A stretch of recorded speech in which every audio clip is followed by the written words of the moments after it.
introduce yourself, please. My name's Pearson. I'm the investigations manager in Operation Stovewood, specifically around the trial today. Okay, can you give us your reaction, please? I'm delighted, and I'm delighted for the victims who've had the courage to give the evidence in this case. They were young girls at the time, children, who were groomed and abused, plied with alcohol, plied with drugs, taken to remote locations, and sexually abused by predators.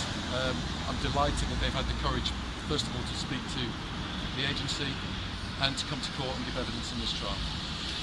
Is it possible to sort of give us some idea of how this trial fits into the scale of Operation Stovewood? This is the first trial really where we've had a large number of defendants and a large number of victims. There were 7 people have been convicted of offences today. We've had 5 victims who've come and given evidence to the court, and it brings the total of convicted people on Operation Stovewood to 14.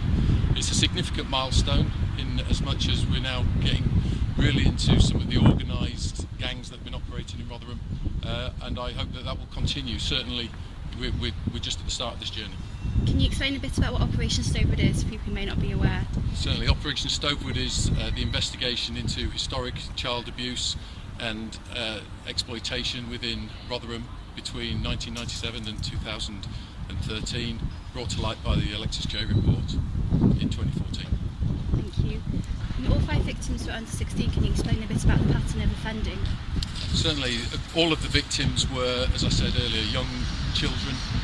They were from largely vulnerable backgrounds. They were vulnerable to the grooming techniques used by these men.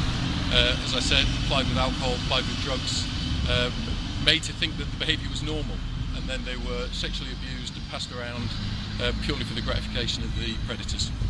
Did the 7 men in this trial? About the individuals themselves, something about the sort of nature of the men, how they responded to the police during the interviews, that kind of thing. Certainly, I think it's safe to say that of all the men who've been convicted on this, no one, single one of them has shown any remorse.